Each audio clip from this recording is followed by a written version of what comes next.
प्रभु से, अपने भगवान से कहते हैं कि हे मेरे प्रभु, कृपा की दृष्टि मुझ पे भी अगर एक बार हो जाए। बोलो सियापति रामचंद्र भगवान की।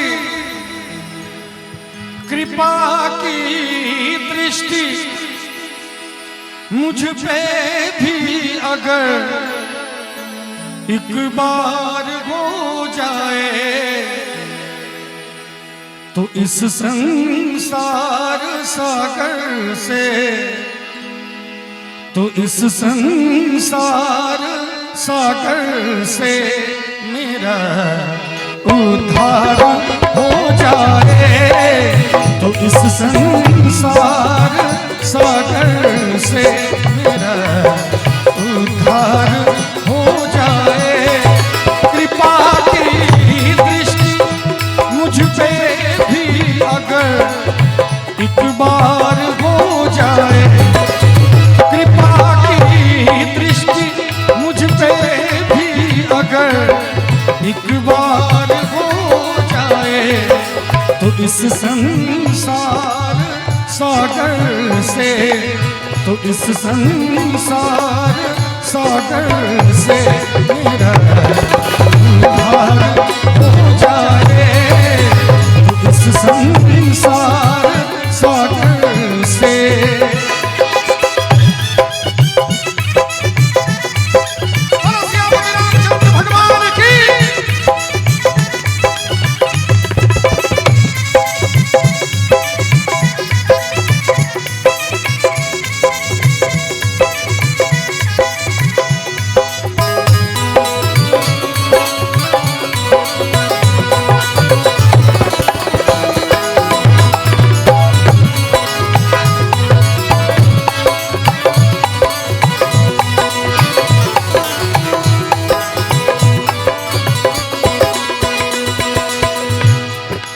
हंसी मझधार में नैया किनारा दूर हो, लेकिन हंसी मझधार में नैया किनारा दूर हो, लेकिन खेवैया आप हो जाए। हे मेरे राम, मेरी नैया मझधार में फंस गई है, किनारा दूर है, लेकिन कोई चिंता का विषय नहीं है। क्यों? खेवैया आप हो जाए, खेवैया आप हो जाए, तो बेड़ा पार हो जाए।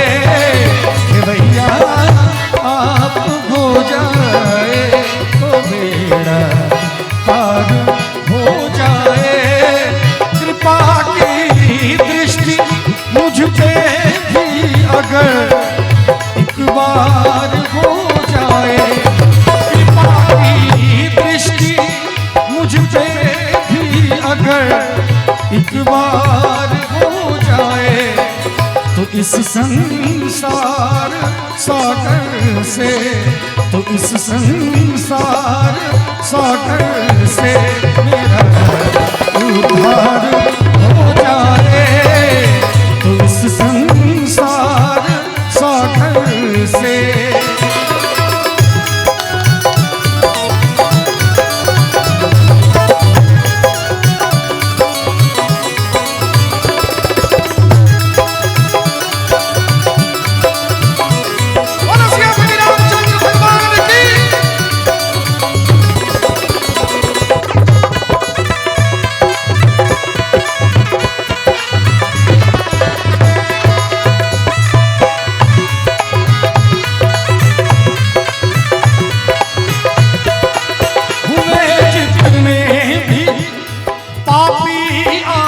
तक में सबसे बढ़कर हुए, जितने भी पापी आज तक में सबसे बढ़कर हुए, जितने भी पापी आज तक में सबसे बढ़कर हूँ। जितने भी श्रोता यहाँ पर है, मैं हूँ, कलाकार हैं, जो भी है, एक बार हाथ जोड़ के जब महादेव के आगे जाएंगे एकांत में, आंख बंद करेंगे, हाथ जोड़ेंगे, तो आपको लग जाएगा कि आप संसार के सबसे बड़े पापी हैं, है कि नहीं?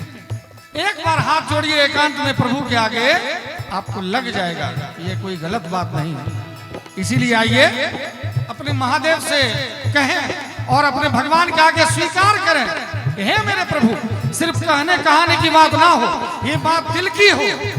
क्योंकि मुंह से कुछ भी कहेंगे तो कोई फर्क नहीं पड़ने वाला है, बस यहां से आवाज निकलनी चाहिए।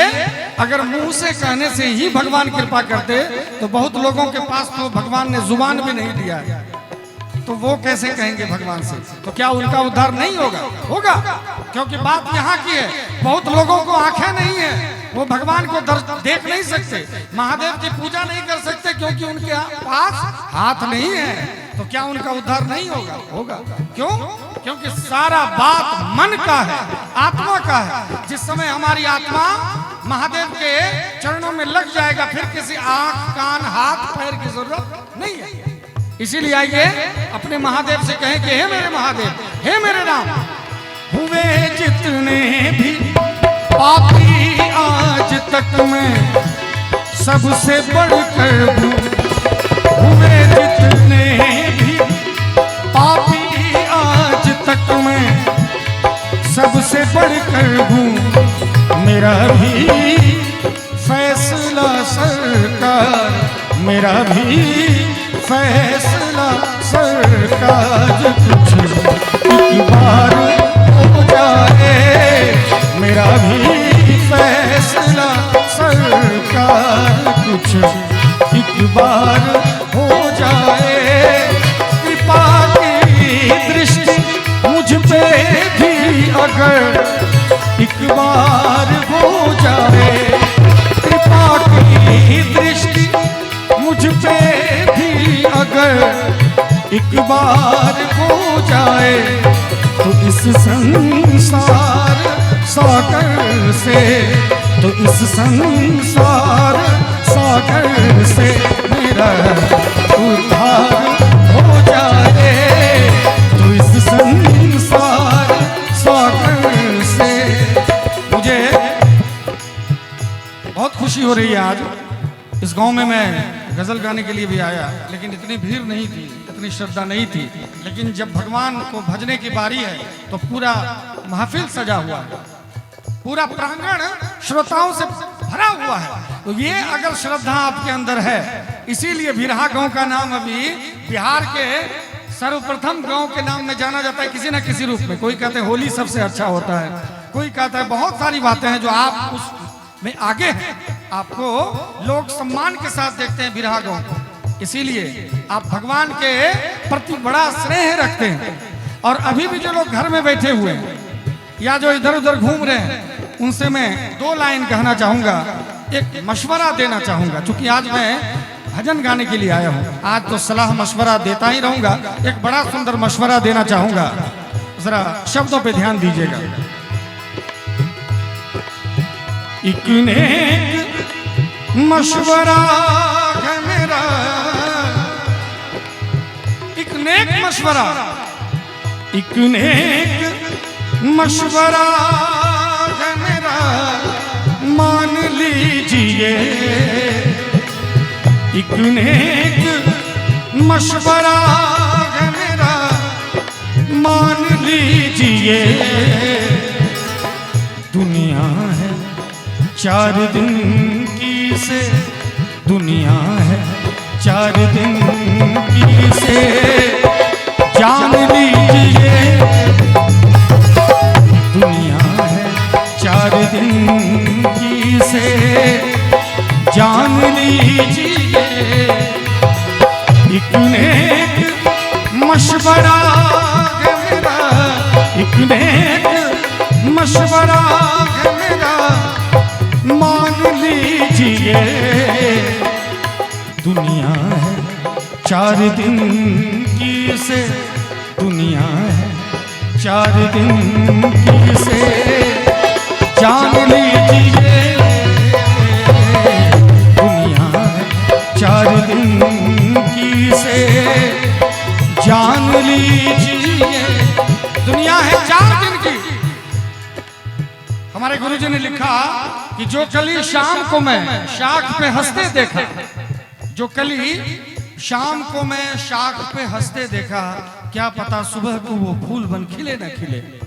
हम हवाई यात्रा लेते हैं, लंदन जाते हैं, कितने ख्वाब बुनते हैं कि हम जा रहे हैं, प्रदेश जा रहे हैं, वहाँ के आबो हवा से परिचित होंगे, 10 सेकंड में खत्म हो जाते हैं। तो यही हमारी जिंदगी है। कभी भी मौत और ग्राहक किसी को कह के नहीं आता है, कभी भी कुछ हो सकता है, अभी भी कुछ हो सकता है। इसीलिए जहां भी हो, अगर नींद को गवाइए तो कहीं सत्संग में गवाइए, उलझुल चीजों में नींद को मत गवाइए। मैं हर एक मंच से कहता हूं कि दुनिया का पहला गजल गायक हूं सर। बहुत सारे लोग कमेंट करते हैं फेसबुक, यूट्यूब, सब जगह कि धीरज भाई आपको घमंड हो गया है। मैं कहता हूं नहीं, ये घमंड का विषय नहीं है। अगर अच्छी बात कुछ है तो उसको भी बोलना चाहिए। मैं कहता हूं कि दुनिया का पहला गजल गायक हूं मैं हूं, जिसने जीवन में कभी मुर्गा, दारू, मांस, मछली, गुटखा, पान, बीड़ी, सिगरेट, किसी चीज का गांजा, चरस का सेवन नहीं किया है। दुनिया का पहला गजल गायक। और मेरी पूरी टीम वैष्णव है। हम लोग जन्म से किसी ने मांस मदिरा का सेवन नहीं किया, जन्म से आजीवन हम लोग वैष्णव हैं और आगे भी रहेंगे। तो ये कृपा भगवान की हमारे ऊपर है। तभी तो आज हमारा भजन वायरल हुआ, गजल क्यों नहीं हुआ? क्योंकि भगवान कुछ और करवाना चाहते हैं हमसे। और मैं कभी कभी आश्चर्य में पड़ जाता हूं सर कि गायक बनना बहुत मुश्किल है। बहुत साधना से भगवान 2 सुर देते हैं। संगीत सागर के खजाने से एक बूंद मिलता है कलाकारों को, तो इतना हम लोग वायरल होते हैं, बहुत नाम होता है। और जब सरस्वती की साधना करते करते, तपस्या करते करते श्रोता, अच्छे श्रोता मिलते हैं आप जैसे, दुनिया में नाम होता है, तो मुंह में गुटखा लेकर यूं यूं करते चलते हैं, तो वो ठीक नहीं है कि नहीं? शराब पी लेते हैं। हम गायकों के लिए, आप लोग राजा हैं, होना तो किसी के साथ भी नहीं चाहिए, लेकिन मैं श्रोताओं का विषय नहीं कह रहा हूं। क्यों? क्योंकि हमको समाज ने, हमको मां शारदे ने संगीत की जिम्मेवारी दी है कि तुम संगीत से सेवा करो समाज का। हमारा फॉलो करते हैं, हमारे बहुत सारे फॉलोवर्स होते हैं, आप सुनते होंगे, फैन होते हैं, फॉलोवर होते हैं, तो ये सब हमारे होते हैं। तो हम कलाकारों को चाहिए हम अपना चरित्र कितना ठोस रखें कि जो हमारे फॉलोवर्स हैं, जो हमारे बच्चे सीखने वाले, जो हमसे सीखते हैं, वो सीखे कि कोई वैष्णव भी गायक बन सकता है। कोई वैष्णव भी जो मुर्गा दारू नहीं पीता है, वो भी आज हिंदुस्तान से